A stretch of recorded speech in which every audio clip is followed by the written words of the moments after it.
ಸ್ನೇಹಿತರೆ, big Boss Kannada 12 ಹವಾ ಇನ್ನೂ ಕಮ್ಮಿಯಾಗಿಲ್ಲ. ಎಲ್ಲೆಲ್ಲೂ ಗಿಲ್ಲಿ, ಕಾವ್ಯ, ರಕ್ಷಿತಾ ಶೆಟ್ಟಿ ಹೈಪ್ ಇನ್ನೂ ಜೋರಾಗಿ ಇರುವಾಗಲೇ Bigg Boss Kannada 13 pre production work ಶುರುವಾಗಿದೆ. ವಿಶೇಷ ಅಂದರೆ ಈ ಬಾರಿ ಜನಸಾಮಾನ್ಯರು ಬಿಗ್ ಬಾಸ್ ಆಟದಲ್ಲಿ ಸ್ಪರ್ಧಿಸಬಹುದಾಗಿದೆ. ಇದಕ್ಕಾಗಿ ಆನ್ಲೈನ್ನಲ್ಲಿ ಅರ್ಜಿ ಸಲ್ಲಿಸುವ ಅವಕಾಶವನ್ನು ಕಲರ್ಸ್ ಕನ್ನಡ ವಾಹಿನಿ ಕಲ್ಪಿಸಿದೆ. ಆಡಿಷನ್ಸ್ ಮುಖಾಂತರ ಬಿಗ್ ಬಾಸ್ ಮನೆ ಸೇರಲು ಜನಸಾಮಾನ್ಯರು ಹಾತೊರೆಯುತ್ತಿದ್ದಾರೆ. ಹೀಗಿರುವಾಗಲೇ ಸೋಷಿಯಲ್ ಮೀಡಿಯಾದಲ್ಲಿ ಸಂಭಾವ್ಯ ಪಟ್ಟಿ ವೈರಲ್ ಆಗ್ತಾ ಇದೆ.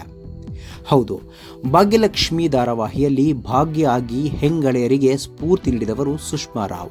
ಭಾಗ್ಯಲಕ್ಷ್ಮಿ ಸೀರಿಯಲ್ ಮುಕ್ತಾಯಗೊಂಡಿದೆ. ಪ್ರಸ್ತುತ ಕ್ವಾಟ್ಲೆ ಕಿಚನ್ ಕಾರ್ಯಕ್ರಮವನ್ನು ನಿರೂಪಣೆ ಮಾಡ್ತಿದ್ದಾರೆ. ಬಿಗ್ ಬಾಸ್ ಶುರುವಾಗುವಷ್ಟರಲ್ಲಿ ಕ್ವಾಟ್ಲೆ ಕಿಚನ್ ಮುಗಿಯುತ್ತೆ. ಹಾಗಾದರೆ Sushma K Rao Bigg Boss ಮನೆಗೆ ಬರಬಹುದಾ? ಇನ್ನು ಕಲರ್ಸ್ ಕನ್ನಡ ವಾಹಿನಿಯಲ್ಲಿ ಪ್ರಸಾರವಾದ ರಾಮಾಚಾರಿ ಧಾರಾವಾಹಿಯಲ್ಲಿ ನಾಯಕನಾಗಿ ಅಭಿನಯಿಸಿದವರು ರಿತ್ವಿಕ್ ಕೃಪಾಕರ್. ರಾಮಾಚಾರಿ ಮುಗಿದ ಮೇಲೆ ರಿತ್ವಿಕ್ ಕೃಪಾಕರ್ ಎಲ್ಲೂ ಕಾಣಿಸಿಕೊಂಡಿಲ್ಲ. ಬಿಗ್ ಬಾಸ್ ಮೂಲಕ ರಿತ್ವಿಕ್ ಕೃಪಾಕರ್ ಕಿರುತೆರೆಗೆ ಮರಳಬಹುದಾ? ಇನ್ನು ಹೂವಿನ ಬಾಣದಂತೆ ಹಾಡನ್ನು ಹಾಡಿ ಸೋಷಿಯಲ್ ಮೀಡಿಯಾದಲ್ಲಿ ಯದ್ವಾ ತದ್ವಾ ವೈರಲ್ ಆಗಿ ಹಿಗ್ಗ ಮೊಗ್ಗ ಟ್ರೋಲ್ ಆದವರು ಮೈಸೂರಿನ ನಿತ್ಯಶ್ರೀ. ಬಿಗ್ ಬಾಸ್ ಮನೆಯೊಳಗೆ ಹೋಗುವ ಸಲುವಾಗಿ ನಿತ್ಯಶ್ರೀ ಆಡಿಷನ್ಸ್ಗೆ ಅರ್ಜಿ ಹಾಕಿದ್ದಾರೆ. ನಾನೇನು ಅಂತ ಸಾಬೀತು ಮಾಡಬೇಕಾಗಿದೆ, ನನಗೊಂದು ಅವಕಾಶ ಕೊಡಿ ಅಂತ ವಿಡಿಯೋ ಮಾಡಿ ನಿತ್ಯಶ್ರೀ ಅಪ್ಲೋಡ್ ಮಾಡಿದ್ದಾರೆ. ಹಾಗಾದರೆ ನಿತ್ಯಶ್ರೀಗೆ ಬಿಗ್ ಬಾಸ್ ಅವಕಾಶ ಕಲ್ಪಿಸ್ತಾರಾ? ಇನ್ನು ಕಿಪಿ ಕೀರ್ತಿ. ಸೋಷಿಯಲ್ ಮೀಡಿಯಾದಲ್ಲಿ ಕಿಪಿ ಕೀರ್ತಿ ಲವ್ ಸ್ಟೋರಿ ತುಂಬಾನೇ ಫೇಮಸ್.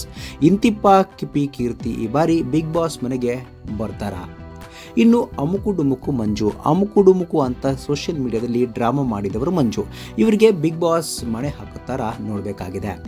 ಇನ್ನು ರಾಘವೇಂದ್ರ ಮಜಾ ಭಾರತ, ಮಜಾ ಟಾಕೀಸ್, ಗಿಚ್ಚಿ ಗಿಲಿಗಿಲಿ ಮುಂತಾದ ಶೋಗಳ ಮೂಲಕ ಕನ್ನಡಿಗರ ಮನೆ ಮಾತಾದವರು ರಾಘವೇಂದ್ರ. ಹೆಚ್ಚಾಗಿ ಹುಡುಗಿ ಪಾತ್ರಗಳನ್ನು ನಿಭಾಯಿಸಿದ ರಾಘವೇಂದ್ರ ರಾಗಿಣಿ ಎಂದೇ ಫೇಮಸ್. ಒಂದು ವೇಳೆ ರಾಘವೇಂದ್ರ ಬಿಗ್ ಬಾಸ್ ಮನೆಗೆ ಬಂದರೆ ನಗುವಿಗೆ ಮೋಸ ಅಂತೂ ಇರಲ್ಲ. ಇನ್ನು ರಗಡ್ ರಶ್ಮಿ. ಹಳ್ಳಿ ಪವರ್ ಶೋನಲ್ಲಿ ಸ್ಪರ್ಧಿಸಿದ್ದ ರಗಡ್ ರಶ್ಮಿ ಹೆಸರು ಕೂಡ ಸಂಭಾವ್ಯ ಪಟ್ಟಿಯಲ್ಲಿದೆ. ಈ ಹಿಂದೆ ಸುಬ್ಬಲಕ್ಷ್ಮಿ ಸಂಸಾರ ಸೀರಿಯಲ್ನಲ್ಲಿ ನೆಗೆಟಿವ್ ಪಾತ್ರ ಮಾಡಿದ್ರು ಸಮೀಕ್ಷಾ.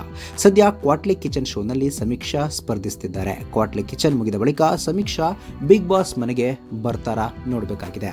ಇನ್ನು ಕಾಮಿಡಿ ಕಿಲಾಡಿಗಳು Kwatle kitchen, boys versus girls ಶೋಗಳ ಮೂಲಕ ಕಾಮಿಡಿ ಕಚಗುಳಿ ನೀಡಿರುವ ಸೂರಜ್ ಇಂತಿಪ್ಪ. ಸೂರಜ್ ಈ ಬಾರಿ ಬಿಗ್ ಬಾಸ್ ಮನೆಗೂ ಕಾಲಿಡ್ತಾರಾ? ಇನ್ನು ಹಿರಿಯ ರಾಜಕಾರಣಿ ಸಿಪಿ ಯೋಗೇಶ್ವರ್ ಪುತ್ರಿ ನಿಶಾ ಯೋಗೇಶ್ವರ್. ಎಲ್ಲವೂ ಪ್ಲಾನ್ ಪ್ರಕಾರ ನಡೆದಿದ್ರೆ ನಿಶಾ ಯೋಗೇಶ್ವರ್ ಸ್ಯಾಂಡಲ್ವುಡ್ಗೆ ಎಂಟ್ರಿ ಕೊಡಬೇಕಿತ್ತು. ಆದರೆ ಅದು ಆಗಲೇ ಇಲ್ಲ. ಬಿಗ್ ಬಾಸ್ ಮೂಲಕ ಕಿರುತೆರೆ ಅಂಗಳಕ್ಕೆ ನಿಶಾ ಯೋಗೇಶ್ವರ್ ಕಾಲಿಡ್ತಾರಾ ನೋಡಬೇಕಾಗಿದೆ.